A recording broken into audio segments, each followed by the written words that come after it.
Surfrider Foundation.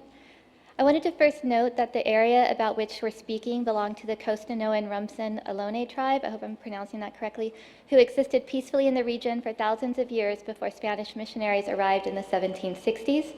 After years of enslavement under the Spanish missionary system, the tribe was forced into exile to avoid violent persecution by settlers and California state-sponsored racist policies toward Native Americans. The Costanoan-Rumsen tribe ultimately moved to Southern California, but they are working to reclaim their cultural practice, language, and ancestral lands. I should have a presentation.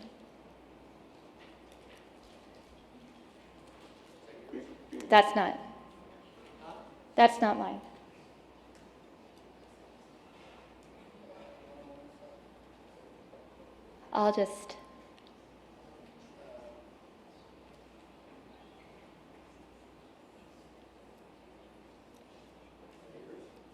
I think that one might be.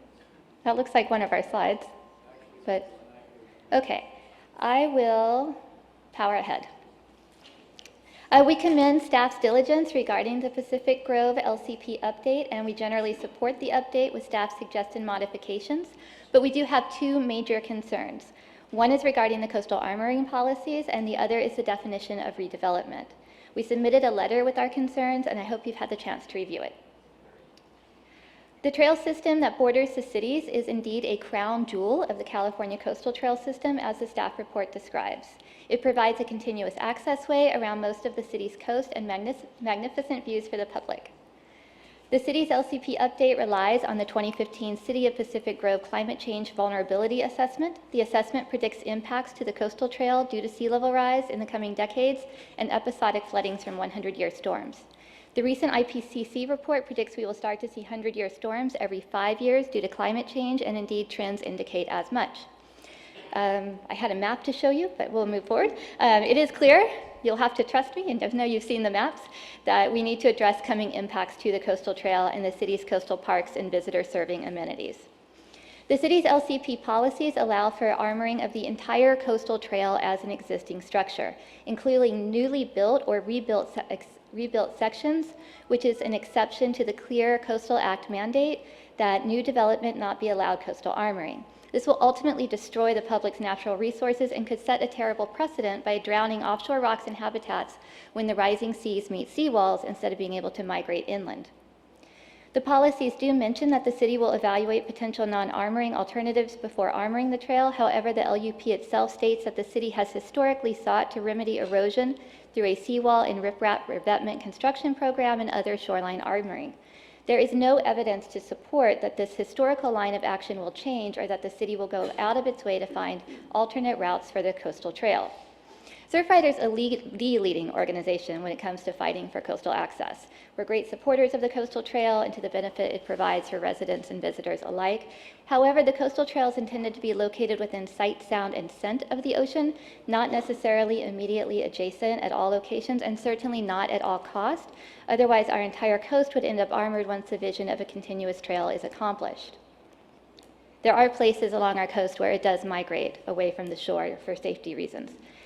We strongly urge the Commission to add a modification to the LCP policies, both LUP and IP, which prohibits shoreline armoring of the coastal trail and public access amenities. These can be relocated inland in many locations, and a plan should be created to form a continuous coastal trail that is outside of the sea level rise coastal hazard zone. Ultimately, our coast will be redesigned, either by intent or by nature. We urge the City and the Coastal Commission to develop policies that will both save the coastal trail through redesign and the coast by ceasing to armor it. Surfrider is also greatly concerned about the compromise reached between Coastal Commission staff and the City regarding the definition of redevelopment as applicable to the Asilomar Dunes community. Allowing the City to redefine redevelopment as any cumulative development starting at the date of LCP certification in order to determine Coastal Act consistency goes against a reasonable interpretation of the Coastal Act. The Coastal Act grandfathered in development built before 1977 because those structures were developed before current standards and understandings. Development in decades past was allowed in sensitive habitats and sea level rise hazard zones, but now we know better, so we can no longer jeopardize our remaining public coastal resources, especially facing the enormous sea level rise induced losses that are forthcoming. It is vital that we protect our remaining resources for their ecological, recreational, aesthetic, economic, and cultural values. We therefore urge the Commission to remain consistent with your policy guidance documents and previous decisions by defining redevelopment as any cumulative development completed after January 1st, 1977. To do so otherwise would set a terrible precedent as local jurisdictions across the state tackle their sea level rise plans and are looking at these early examples for guidance on acceptable adaptation policies. Now and in the future, the coastal trail should be compatible with saving our coast from sea level rise, not merely as a way to view what we have lost. We ask you to protect this crown jewel, the California coast, and in doing so, set an example for what can and should be done along the state. Thank you. Thank you. Tony Chiana or